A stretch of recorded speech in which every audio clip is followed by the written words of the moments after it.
बिस्मिल्लाहिर्रहमानिर्रहीम। अस्सलाम वालेकुम। उम्मीद करती हूँ आप लोग सब खैरियत से होंगे।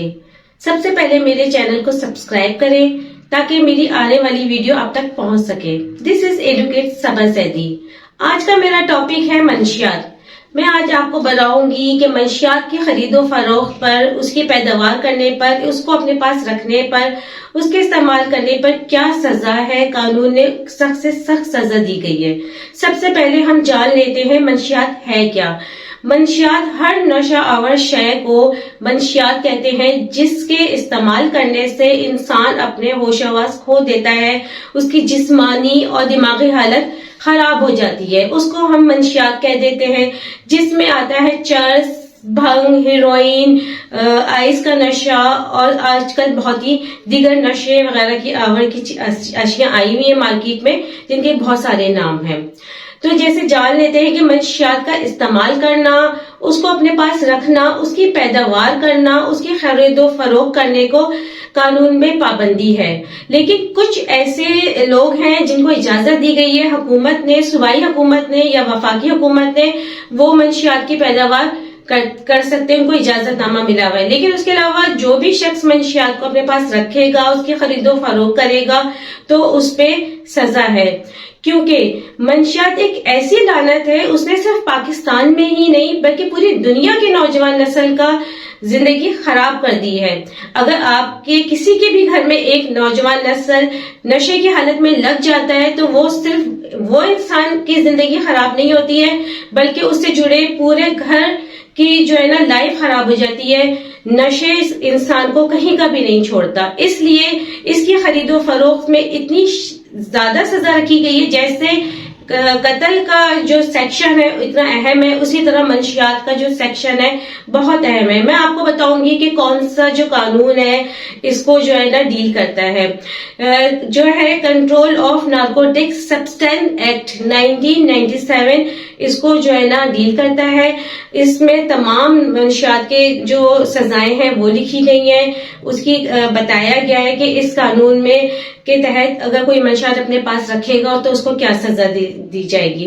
इस कानून पे अमल दरामद कराने के लिए दो अदारे हैं। एक तो पुलिस इस पे अमल दरामद कराती है, एक एंटी नारकोटिक्स फोर्स इस पे जो है ना अमल दरामद कराती है।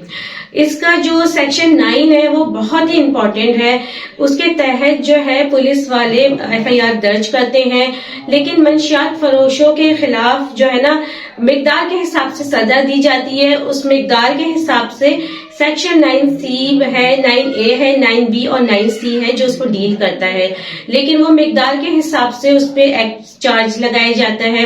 अच्छा, कुछ मासूम लोगों को भी इस सेक्शन के तहत गिरफ्तार कर लिया जाता है जिन्होंने मंशियात फरोश नहीं की होती है, लेकिन उनको वो उस पर वो चार्ज लगा देते हैं। उनकी बेल कैसे होनी है, उनकी जमानत कैसे होनी है, उनको ट्रायल में कैसे बरी कराना है, वो भी मैं आपको बताऊंगी। लेकिन नेक्स्ट वीडियो में बताऊंगी, एक अलग से उसकी वीडियो बनाऊंगी क्योंकि ये बहुत ही लेंथी टॉपिक है, एक वीडियो में इसको हम कवर नहीं कर सकते।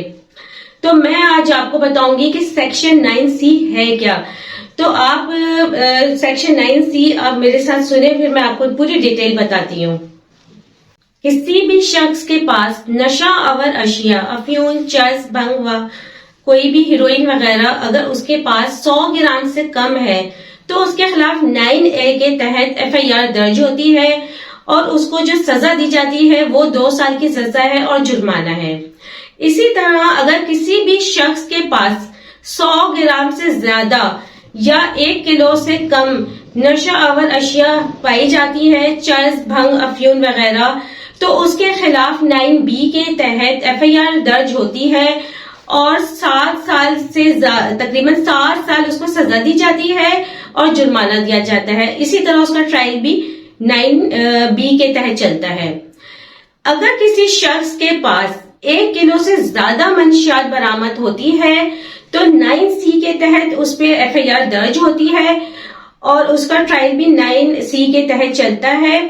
उसको जो सजा दी जाती है वो 14 साल से लेकर سزائے موت تک ہوتی ہے. جیسے اگر اس کے پاس 1 کلو سے زیادہ ہے، جتنی بھی زیادہ ہوگی اس کا جو سزا ہے نا وہ بڑھتی جائے گی. اس کی سزا عمر قید تک اور سزائے موت تک بھی ہوتی ہے، اور جرمانہ اس کا 10 لاکھ ہے.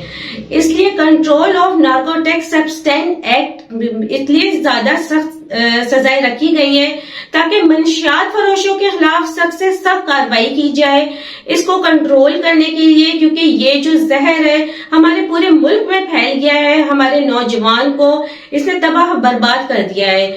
یہ نشہ ایک دفعہ کسی بھی شخص کے پیچھے لگ جاتا ہے تو کبھی بھی وہ شخص بالکل صحیح نہیں ہو پاتا، نہ ہی وہ دین کا رہتا ہے نہ ہی وہ کسی معاشرے کا رہتا ہے. تو اس کو کنٹرول کرنے کے لیے یہ جو ایکٹ ہے اس کا جو عمل درآمد ہے یہ نہیں کہ صرف ایک صوبے میں نہیں ہے بلکہ پورے پاکستان میں اس کا عمل درآمد ہوتا ہے.